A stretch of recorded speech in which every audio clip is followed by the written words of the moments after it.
बेवकूफ इंसान, मेरा फोन क्यों नहीं उठा रहे? इसलिए ना ताकि तुम्हारी बीवी को हमारे बारे में नहीं पता चल जाए। तुम्हें क्या लगता है कि तुम मुझसे शादी नहीं करोगे तो मैं मर जाऊंगी, जिंदगी नहीं जीऊंगी, कि तुम्हारी मोहब्बत को अपनी जिंदगी का रोग बना लूंगी? ऐसा कुछ नहीं, मैं जिंदा हूं और खुश हूं। अगर मुझे दुख किसी बात का है तो वो इस बात का है कि मैंने तुम जैसे धोखेबाज और घटिया इंसान पे भरोसा किया। सच तो ये है कि तुम जैसा इंसान तो मुझे डिजर्व भी नहीं करता। मैं बहुत खुश हूं कि मेरी तुमसे शादी नहीं हुई। अल्लाह ने मुझे तुम जैसे फरेबी इंसान से बचा लिया। मुझे तुमसे शादी ना होने पर बिल्कुल भी पछतावा नहीं है, लेकिन ये यकीन जरूर रखती हूँ कि एक दिन तुम बहुत पछताओगे। तुम मोहब्बत को तरसोगे, लेकिन तुम्हें मोहब्बत नहीं मिलेगी। जिसको चाह सबसे बढ़कर उसे परवाह नहीं, मेरे मुकद्दर में प्यार और वफा नहीं। भूलने वाले तू भी यूं ही तड़पे, दिल दे दुआएं में। भूलने वाले तू भी यूं ही तड़पे, दिल दे दुआएं में। मैंने मांगी थी मोहब्बत।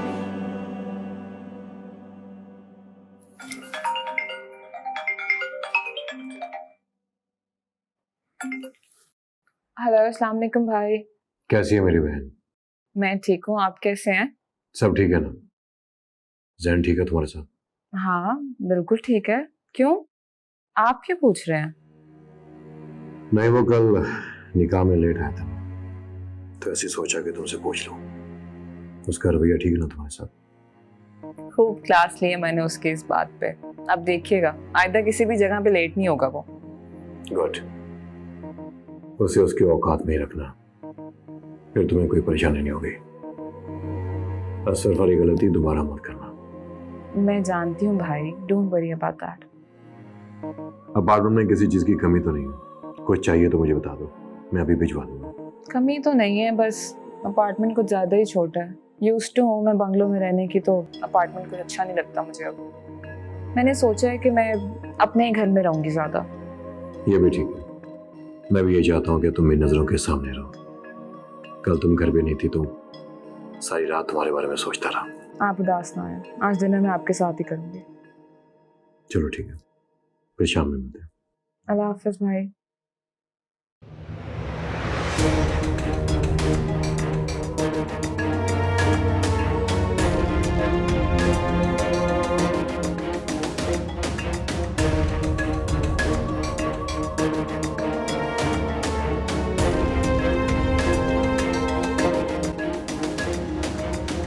अलीजे, क्या हुआ बेटा?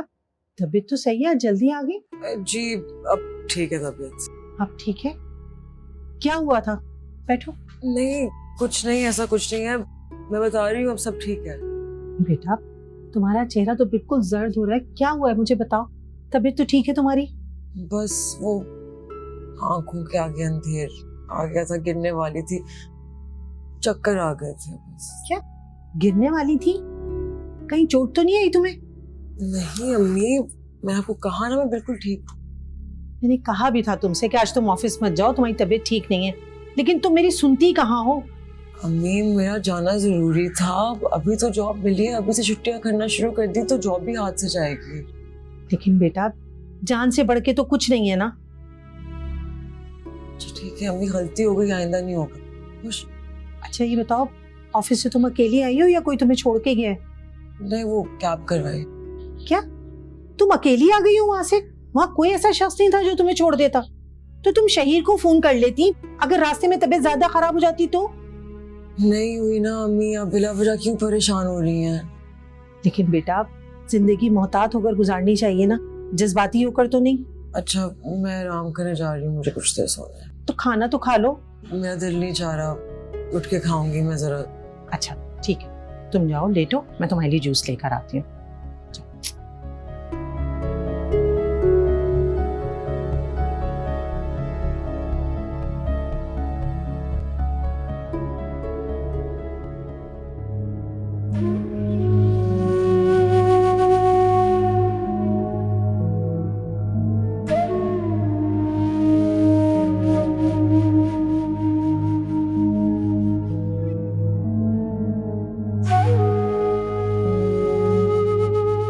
तुम अकेली आ गई हो वहां से? वहां कोई ऐसा शख्स नहीं था जो तुम्हें छोड़ देता? अब तबीयत कैसी है आप? जी सर, मैं ठीक हूँ, बस घर जाना चाहती हूँ। हाँ श्योर, घर जाइए और रेस्ट कीजिए। आप चले, मैं आपको ड्रॉप कर देता हूँ। नहीं नहीं, मैं चली जाऊंगी, आपका शुक्रिया। देखिए, आपकी तबीयत ठीक नहीं है, इस तरह अकेले जाना मुनासिब नहीं होगा। वैसे भी मैं घर जा रहा हूँ, तो मैं आपको ड्रॉप कर दूंगा। आप मुझे बता दें कहाँ जाना है। मैंने कहा ना, मैं चली जाऊंगी। मेरे ख्याल में तुम्हें फवाद की बात मान लेनी चाहिए। अगर रास्ते में तुम्हारी तबीयत दोबारा खराब हो गई तो क्या करो? सर, ये मेरा मसला है, मैं मैनेज कर लूंगी। ये मेरा बहुत अच्छा दोस्त और शरीफ इंसान है, तुम इस पर ट्रस्ट कर सकती हो। सर, जो भी है, मेरे लिए तो ये अजनबी है, मैं इनके साथ नहीं जा सकती। अरे बाबा, इसमें हर्ज ही क्या है? फवाद मेरी फैमिली की तरह है। सर, मैं खुद चली जाऊंगी, आपका शुक्रिया।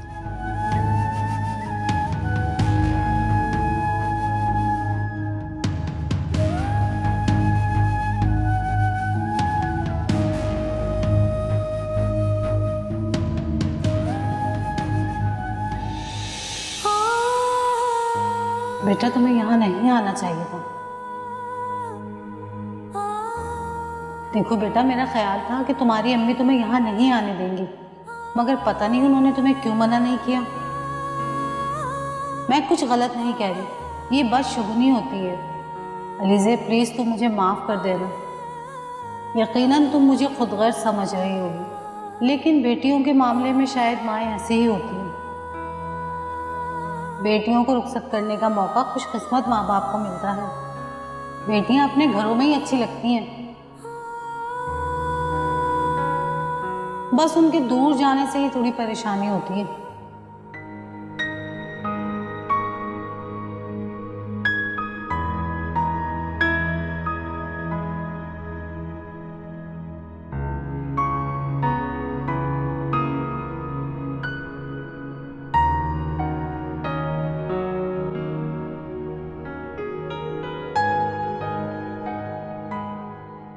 किस बात पे मुस्कुरा रहे हो?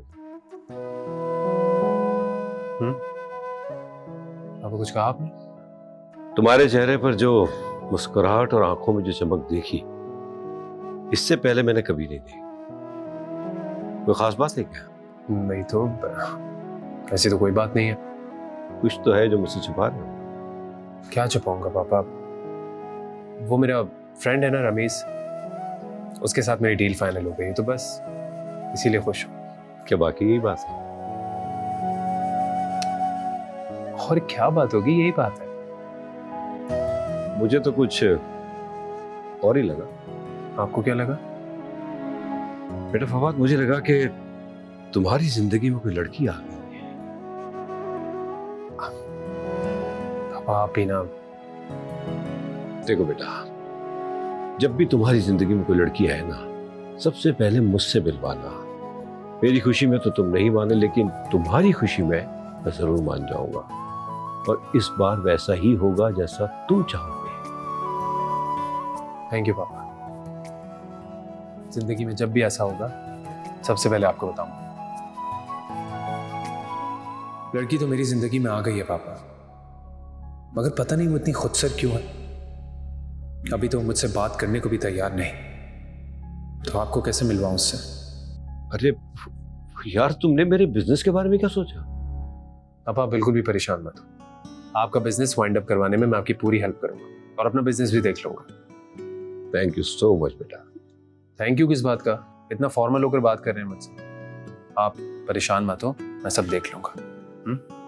ये लीजिए, चाय पिए पहले। Thank you. अब नई शामें हैं, अब नए सवेरे हैं, फिर किसी ने चाहत वाले दिल के तारे। क्या शुरू किया आपने मेरी मासूम बेटी के साथ? भाई भी छोड़ देगा तो मैं कहाँ जाऊंगी? आप मुझे ऐसे ना धुतकारे, मैं कहीं की नहीं रहूंगी।